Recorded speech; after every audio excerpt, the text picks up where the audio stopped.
How's my favorite class today?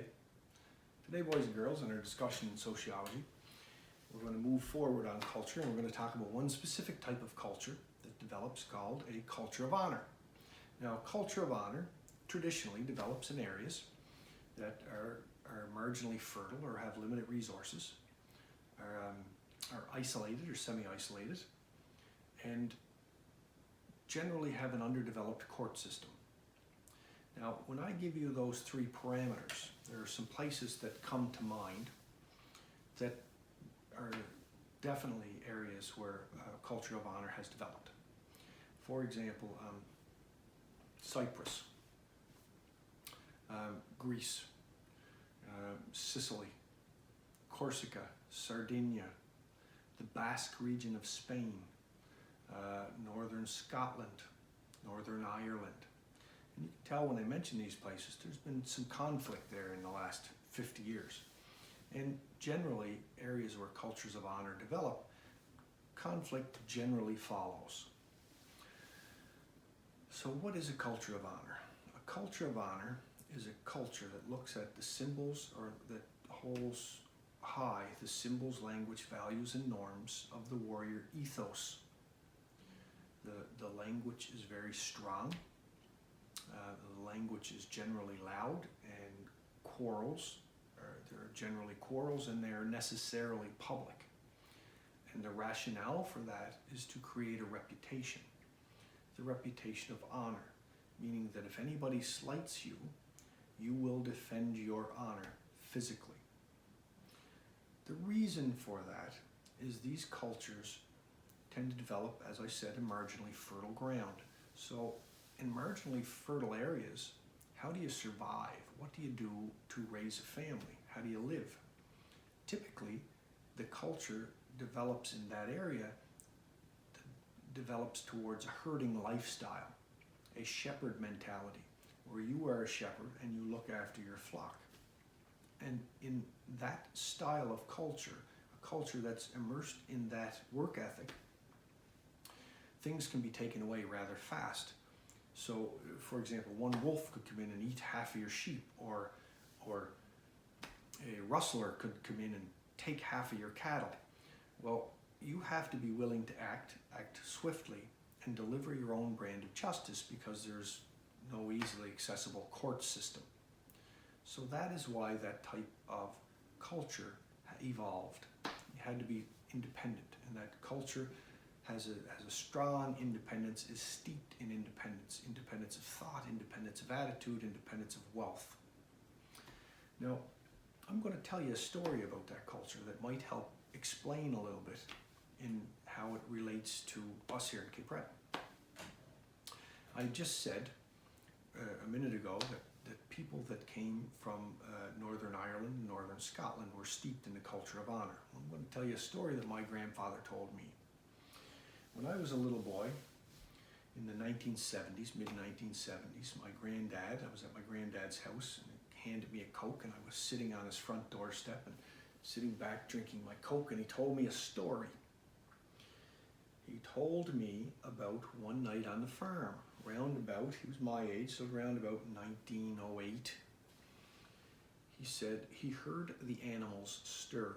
Now, I live here on a small farm, and when a coyote comes on my property, I know about it. The animals make a noise that you can tell if you owned animals, if you herd animals or shepherd animals, you can tell there's a problem. So he knew right away there was an issue or a problem. So he jumped up and he runs to his dad's room, my great-grandfather, and wakes him. And he says, Dad, I think there's something out at the barn. And my great-grandfather came to Cape Breton as a result of the northern clearances. So that's why he's there. So he's obviously steeped in a culture of honor. So he replies to my grandfather, his son, Michael, fetch me my musket. So my grandfather, Michael, gets up, runs downstairs to the fireplace, grabs the musket. It's not a real musket. Grabs the musket, hands it to my great-grandfather. My great-grandfather opens the window, hands the lantern because we're talking 1908. There's no flashlights, there's no electrical lighting, there's no light switches, there's no electricity. My grandfather, Michael, holds the lantern out the window. My great-grandfather puts his musket out the window. And they see a shape, and there's a large shape in front of the barn door. My grandfather says, "Dad, I think it's a man." And my great-grandfather responded. He shot the shape in front of the barn door.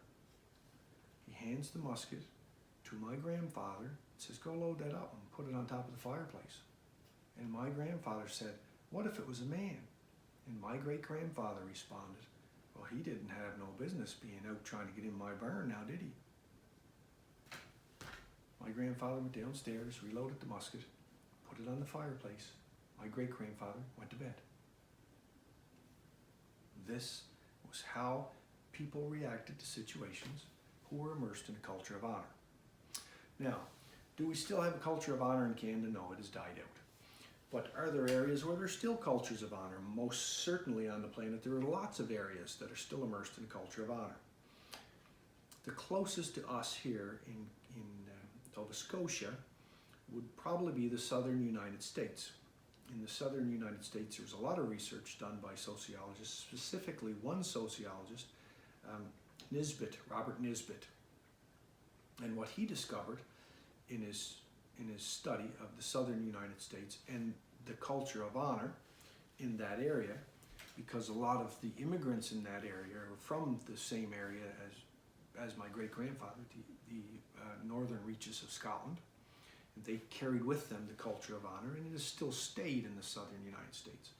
What he discovered in researching the culture of honor there was that the murder rates were higher, property crime was very, very low.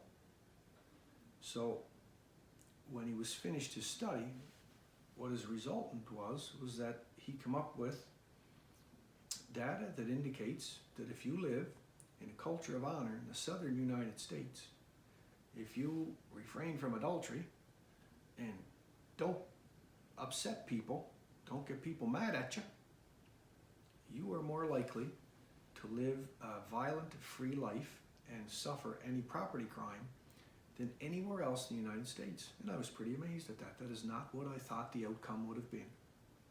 It's pretty unique. And that, boys and girls, is a summation of the culture of honor.